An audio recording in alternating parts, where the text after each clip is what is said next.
கேப்டனை நான் திருமணம் செய்து 32 ஆண்டுகள் அவரோட வாழ்ந்த காலத்திலே அவருக்கு மனைவியாய் நான் வாழ்ந்ததை விட தாயாக தான் பல ஆண்டுகள் வாழ்ந்திருக்கிறேன். அவரின் தாயாக தான் நான் வாழ்ந்திருக்கிறேன்.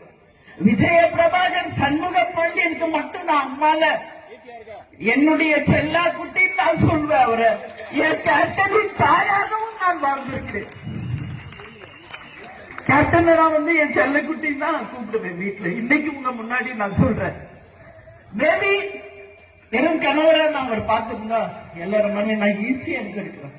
ஆனா கேப்டனுக்கு ஒரு தாயாக நான் வாழ்ந்த காலங்கள் தான்.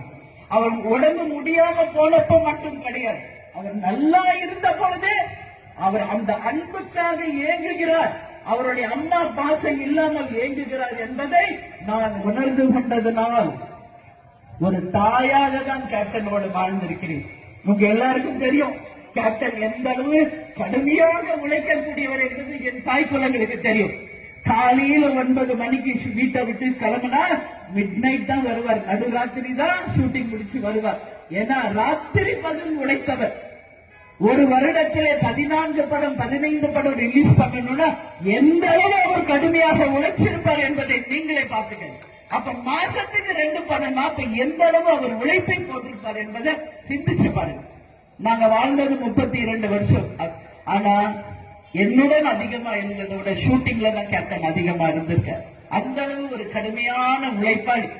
அவர் 3 மணிக்கு 4 மணிக்கு ஷூட்டிங் முடிச்சு வந்தாலும் அவருக்காக நான் முடித்திருந்து அவருக்கு சூடா சாப்பிடறதுதான் பிடிக்கும்ன்றதுனால எங்க மேல ரூம்லயே ஒரு சின்ன கிச்சன் ஒண்ணு வச்சிருந்தேன்.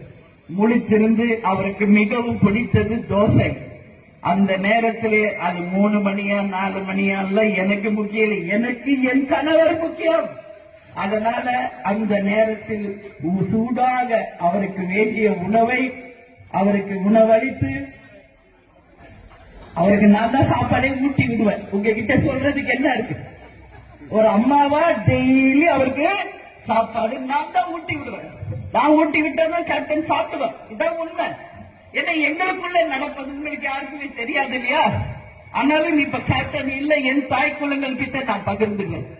நீங்க எல்லாரும் பார்த்திருப்பீங்க கேப்டன் கொஞ்சம் சிக்கான அப்புறம் ஹேர் கட் பண்றது, ஷேவ் பண்றது, அவருக்கு டை பண்றது, நெயில்ஸ் கட் பண்றதுலாம் ஒரு வீடியோவா நீங்க பார்த்திருப்பீங்க இல்லையா? இது எப்ப தொடங்குனது தெரியுமா? திருமணமாயி மறுநாள் கேப்டன் இல்லத்திற்கு நான் மணமகளாக அடியெடுத்து வைத்த மறுநாள் ஷூட்டிங் போனோம்.